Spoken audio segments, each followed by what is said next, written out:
Welcome back. Craig Fugate of Fugate Consulting, who also happens to be a former administrator of FEMA, is here, and he is going to talk us through the beginning of hurricane season and getting ready in this age of COVID. So let's start with a little bit about how COVID-19 is changing hurricane season and our preparedness and response to hurricane season this year. Well, the big thing is add mask and hand sanitizer to your disaster supplies, and if you are in an evacuation zone, take them with you. But the one thing that didn't change with COVID is if you live in an evacuation zone and the orders are given to evacuate, you need to move to higher ground. So that's really interesting, I think, because we've seen, at least in other interviews that I've done with healthcare professionals, you're seeing people that don't go to the emergency room because they're afraid of it. So I have a feeling we're going to see people who are not going to want to evacuate because they're afraid of it. Tell us why we shouldn't be afraid to evacuate if we're told to do so. Well, we know that the greatest risk of dying in a hurricane is drowning and trauma related to water.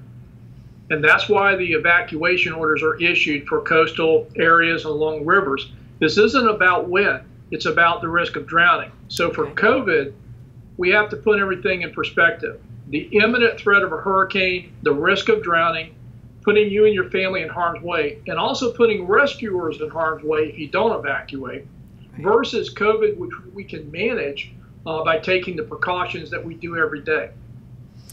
I think that's very interesting. I did not know that about drowning. I'm sure most people don't, because what you think about when you think about hurricanes is obviously the wind first. So that's very interesting.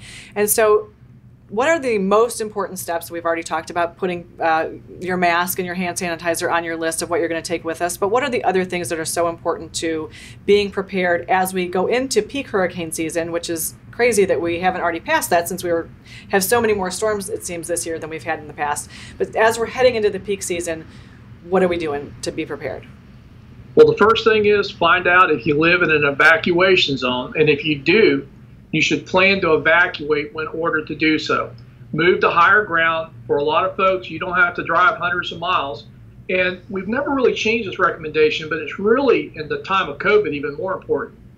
Identify friends and family outside of the evacuation zone that you can go stay with. That minimizes the number of people being exposed. Hotels and motels are another option.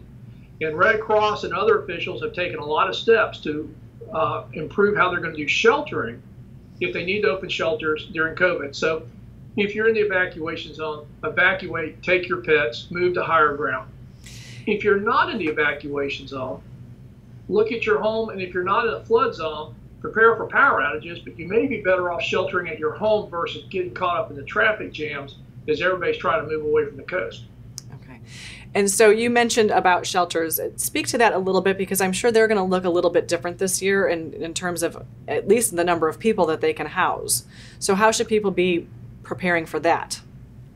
Well, one of the things that we've seen a lot of local officials doing is opening up or being prepared to open up even more shelters to maintain social distancing, increasing the square footage. And the Red Cross and FEMA and others have been working on national guidelines of how to operate shelters, everything from feeding to the intake process, the screening process, and providing shelters for people that need to be in isolation or are in quarantine or may be exposed to COVID, so they can be separated from the other populations.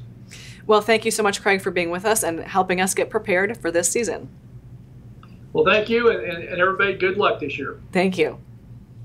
The Rotary is looking to eradicate polio around the world. We'll find out how they're doing it next.